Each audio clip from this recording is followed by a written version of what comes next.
think that there are any giant legislative bodies that have the moral authority to regulate your life, to regulate your free speech? Who is it that you trust? What government? What NGO? Who do you trust? Do you trust the IMF, the WHO, the World Bank, the WEF, the American government, the Republican Party, the Democrat Party, the British government, the EU, Macron, Trudeau? Who? Who do you trust? Who would you vote for? Who do you want censoring you? Twitter CEO Linda Yaccarino, along with owner Elon Musk, met with the EU on Wednesday. At the top of the agenda for the EU was ensuring that Twitter is going to comply with its upcoming censorship law, which is scheduled to be enforced on August the 25th, 2023. Not far off, coming up soon, enforced. The censorship law is entitled the Digital Services Act. Oh, just the Digital Services Act. The EU has been pushing for Twitter to commit to complying with it. Ever since he took over Twitter, Elon Musk has been under fire from various political and media corners. That's right, because, you know, they care about you so much that they're attacking anyone that's talking about free speech. Remember, I don't have unmitigated, unregulated, unbounded faith in any individual, actually, because I'm an adult. But broadly speaking, I think that Elon Musk has been a positive influence in the world of free speech, discourse and debate. He's not censoring either side of any conversation. And God, in the end, I think that's where we have to get to. Let me know in the comments if you agree. Now, Musk appears to be appeasing the Brussels bureaucrats by promising that his social media company will respect EU laws designed to fight disinformation and hate speech, saying if laws are passed, Twitter will obey the law. And I suppose in a sense, that's bloody obvious, isn't it? Because what's the alternative? Twitter will break the law. But the problem is, of course, that hate speech and disinformation are terms that are used to censor. Who in the world, in their right mind, other than a few lunatics, think that hate speech is a good thing? What? Hate speech? I like speaking hate to people. I want to blind vulnerable people. I want to speak hatefully about people that are different from me in some way. The number of people that are doing that, you know, I know that there are people doing that, but they are not as significant, I would contest, as the ability of astonishingly powerful bureaucratic agencies who want to censor and control counter narratives that, in my view, are designed to democratize increasingly authoritarian space. A lot of talk there about hate speech, free speech, Tony. Yeah, it seems like that's the emerging theme of this episode. You know, we sort of alluded to it with the whole precedent set with Holocaust denialism and that being legislated in various European nations and those who fell victim to that as being a precedent set that's been used now seemingly to create a cascading or domino effect with the culture war that's been manifesting itself now over the past 5 Yeah, to I don't 10 see years. why don't they just send them, like those people that are deniers, just send them tickets to the Holocaust Museum. They have one in DC. They could just go, right? Shouldn't it just be easily clarified? Why do they have to make like these nebulous hate speech laws? Because I've noticed throughout history that people who hate the truth classify the truth as hate. Yeah, it's interesting. That's a Happens very many good times. observation. Not in all cases that goes on. I'm just saying that happens a lot out there. It does. And, you know, we're at war with Russia and Ukraine and this sort. I was just reading through Foreign Affairs here. Let me cut to the book shot. Got new Foreign Affairs out, so you got to check these things out. Foreign Affairs. Tell me how this ends. Is there a path to victory in Ukraine? I was like, the all right, Ukrainian colors. Yeah. what do they have to say? An unwinnable war? Not even a question mark. A Right, limited Washington. war that Kissinger talked about in the 50s. Oh, okay. No. Here's how it starts out. This is the part where I was just like, really? Russia's invasion of Ukraine in February 2022.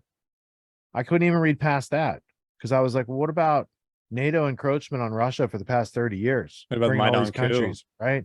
So Yeah. it tells you how it's framed out. And then by the time you get to like third page in here, the mobilization Putin announced last fall, right? So Putin last fall started doing some stuff in reaction to things that have been going on for 30 years. Yep. But they play their audience, even though it's their audience, they play them as dumb, like, oh, you're not supposed to know that, or the Maidan coup, or the 2004 Orange Revolution that Soros funded. You're not supposed to know. As far as we're concerned, it's just Putin last fall did some stuff, and now we have to have like brink of World War III all the time. Yep. So just incredulous. So let's get back. Russell was talking about the hate speech laws, these sort of things, and because, I mean, when we first started hearing about such things, first off, hate speech was not a thing Nope. until like 10 years ago. And it started happening like in Canada because they don't have freedom of speech. So they could say words that hurt people's feelings are now crimes. And I disagreed with it then because that doesn't make any sense. We're supposed to learn the rhyme. Sticks and stones may break our bones, but names will never hurt us. Unless those names are true and you want to accept them as true, then maybe that hurt is a like legit thing and you should work through that. But otherwise, if people say things that aren't true, you shouldn't let it bother you, let alone try to put people in prison because they said something you don't like. So now in the past 10 years, feelings trump evidence, causality, physics, and laws, which is a precarious point to be at in human being, the history of civilization. The internet's going to do this to me right now. Great. Okay. So if I remember correctly, I have to restart my computer, but for right now, if you can hear me. Yeah, I can hear you. You're good. This is 5x5. It's a whole thing. I won't get into it. 4x4. So what happened about 5 to 7 years ago now, this is what made Jordan Peterson initially famous, put him on the map, was C-17, was it? Bill C-16, Bill C-16 in Canada. And what they did was I'm trying to bring up the website. I have it. I can show you the result. And I normally wouldn't use Google, but my other search engines are all breaking because my internet's breaking. Universal Declaration of Human. It's on my internet. It's anyways. I won't get into it. The Universal Declaration of Human Rights. So they took a UN charter, Universal Declaration of Human Rights, which is highly subjective and contrived, and they use that to legislate hate speech laws in Canada, where people can and associate it essentially with the transgender, or sort of the what do you call it? The LGBTQIA plus. Yeah, you got it. Yeah, with that movement. So if people want to identify as whatever, you are now committing hate speech. And that's where Peterson stood up and said, no, that's absolutely wrong. That's so people's sexual preferences started to trump free speech of individuals. In reality. It's not even sexual preferences. People now, as Paul Joseph Watson had a clip last week talking about how in British grade school or British high schools and middle schools, people are identifying as cats. There's a phenomena as children are identifying as cats. And they literally answer by meowing. They answer questions. So the idea is like children are probably gaming the system because they don't want to deal with schooling. That's my identity crises. Yeah. I'm hoping that's what it is. Or they're really truly suffering identity crisis. That's what I hope it's. Well, either way, that's a big thing. And there's some students argued against that. Like, well, she's not a cat. So girl, and it's like, that's hateful. How could you say that? But this is sort of the beginnings of that. It starts back, I forget when that UN charter. You just have to downstream, because I understand that argument. Like, they're not a cat and they're like, that's hate speech. Okay. If I were to sell you a burger that's not a cow, what is that? Right. So when we say things are something they're not, that can be a crime too. That's a good point. Okay. If somebody sells you something, if they sell you sodium or they sell you chloride and they tell you it's salt and it's only got one or the other, both of those molecules are toxins to the human body unless specially created as NaCl, and then you can have table salt. Right. So the misidentification of things can be just as illegal on the other side. So there's a reason we have this, because people lose their lives. What happens over here? Oh, people who aren't responsible for their own actions blame other people, and then everybody has to change and lose their rights. It doesn't make a lot of sense. I think they're selling us shit. I think we should call it out. Like, they're telling us it's a burger and it's made out of shit. Let's not entertain it. I don't need to entertain that. Exactly. Yeah, exactly. And that's I'm not playing with you. I'm not your playmate at recess at kindergarten. We're not playing like Darth Vader and Luke Skywalker. Unless you guys want to, that's fine too. But don't bring a sexual political agenda to the table and say it's not a sexual political agenda at the table. That's it. Yeah, I mean, it gives sort of victim status to groups that aren't fundamentally victimized. And then it also gives people the ability to identify with complete subjective fantasies that aren't consistent with reality, that most people identify with and use to communicate. Then they somehow use that as a stand-in, as though one's committing hate speech. If for some reason you're identifying the person as a he or a she based on their they try to create this false dichotomy between sex and gender, biological sex, and then one's gender or some nonsense. Like, as though gender is a social construct, but your biological sex is something different. You don't have to identify with. You see the wordplay of just denying reality, this complete relativism that's a mind virus. Do those things exist? What's gender and sex? Well, if those things are claimed to be things that exist, then I would agree things that exist matter. Yeah, it's and like they can be examined and we can talk about them. But then they're going to immediately go to, no, existence doesn't matter. Otherwise, you can't entertain our illusions. yeah, and it's the fallacy of the So stolen you can concept. upstream or downstream their argument. Yeah, it's a classic fallacy of the stolen concept. They're referring to reality to deny reality over and over and over again. They rely on sex and gender being constituents of that from which we abstract and form a concept from in reality, and then they use it to then deny the reality from which they fundamentally They were want born proof, into.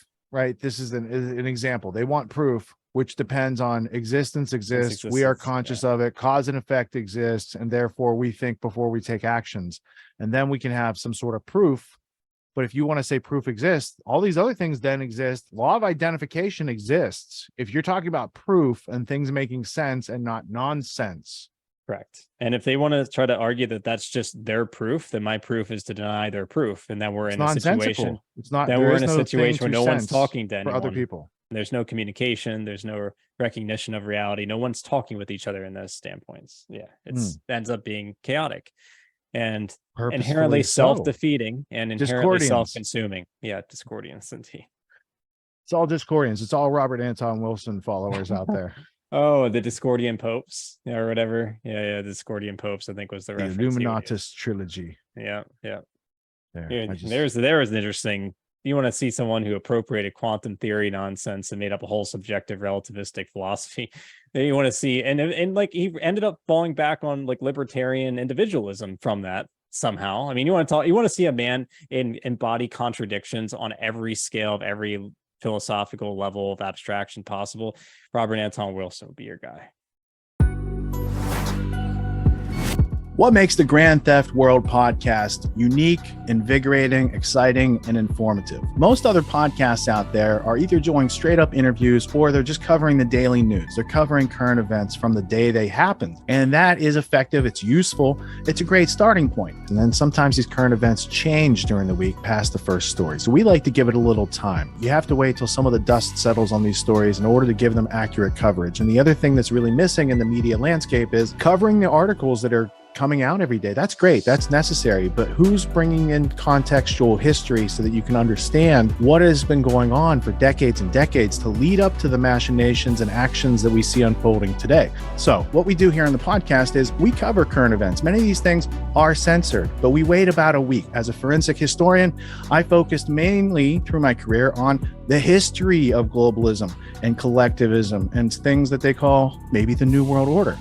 There's a lot of facts to these sort of circumstances, groups, events, activities, working groups that they've had over time. So for Grand Theft World listeners, we not only break down the current events, most of which that are censored during the week, we provide you with contextual history, we give you the source notes, the references, we do deep dives, and this really empowers you with an understanding of context and history so that you can make more informed decisions in your life. There's also a community, a membership where you guys can actually ask questions and we can get into the show and we can share evidence.